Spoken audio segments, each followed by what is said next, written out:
Bonjour à tous, c'est un plaisir sans cesse renouvelé de vous retrouver pour un nouveau conseil de vie sur votre page et sur votre chaîne. Aujourd'hui, on va parler des rencontres que nous faisons chaque jour.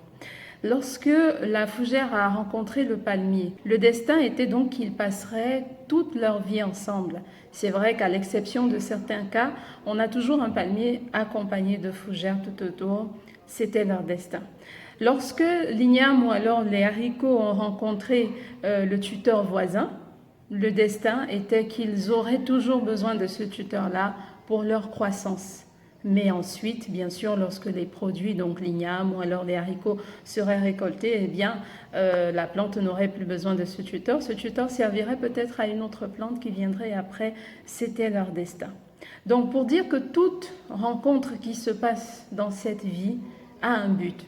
Bien sûr, un but autre que celui parfois voulu par nous. Donc nous pouvons rencontrer des personnes et nous avons des attentes particulières concernant ces personnes-là, mais ce n'est pas forcément ces attentes-là qui sont le but institué par ces rencontres-là qui, elles, sont bel et bien voulues.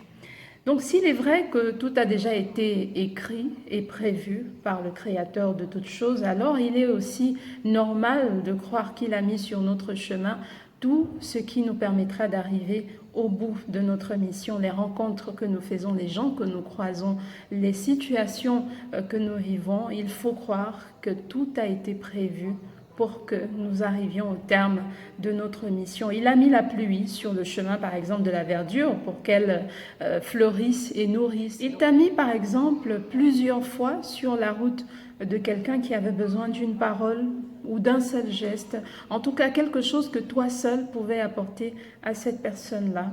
Il a prévu ça également. Il a mis sur ta route cet homme ou cette femme qui aujourd'hui partage ta vie. Nous faisons chaque jour des rencontres que nous prenons parfois pour un hasard et dont nous ne comprenons pas toujours l'objectif. On se demande pourquoi j'ai rencontré tel. Est-ce que parfois on y va ou alors on va plus loin que ce qui était prévu au départ pour cette rencontre-là. Donc, pour mieux comprendre ce que j'essaye de vous dire, prenez l'image d'un GAB. Tout le monde connaît un GAB bancaire où on met la carte bancaire pour recevoir de l'argent. Et donc, ce GAB est sur place. Il voit défiler au quotidien des personnes, des visages, des identités, chacun avec sa demande adressée à ce GAB. Qui viendra demander le solde de son compte, un autre viendra demander 5 000, un autre 10 000, un autre 100 000, un autre viendra pour avoir une autre information. En tout cas, ce GAB reçoit plein de personnes, mais chacun avec sa demande. On donne des choses au GAB, on donne des informations. Par exemple, on rentre son code. C'est une information qu'on donne au GAB. On lui donne l'information de ce qu'on veut, par exemple. Donc, c'est un échange. Il ne faut pas penser que le GAB, c'est lui qui donne seulement. Non, nous aussi on donne.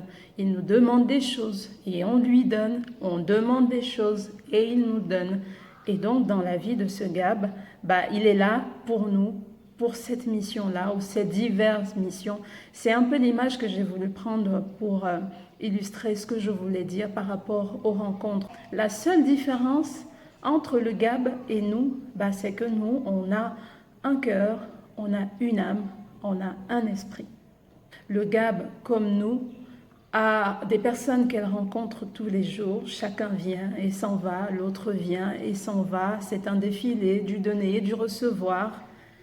Mais il s'en tient à sa mission de vie de GAB, si vous voulez. C'est souvent difficile, mais on a souvent très mal à la fin d'une rencontre et on se dit « Oh, elle m'a fait mal, j'ai de la peine, je ne devais pas faire confiance, la personne a abusé de mon sentiment, ainsi de suite, ainsi de suite. » Mais il faut se dire parfois, et surtout à cet instant-là, se souvenir d'une chose. Le monde passe, les hommes vont et viennent pour l'accomplissement de leur mission. Seul l'amour est éternel. Vous avez rencontré une personne, vous aimez la personne, mais elle doit, pour une raison ou pour une autre, sortir de votre vie. Laissez sortir ce qui doit sortir. Gardez l'amour pour vous. Et la personne continue sa mission, de même que vous continuez votre mission de vie ne dépend pas d'avec qui vous êtes. Votre mission, elle est personnelle, elle est individuelle, c'est entre vous et votre Créateur.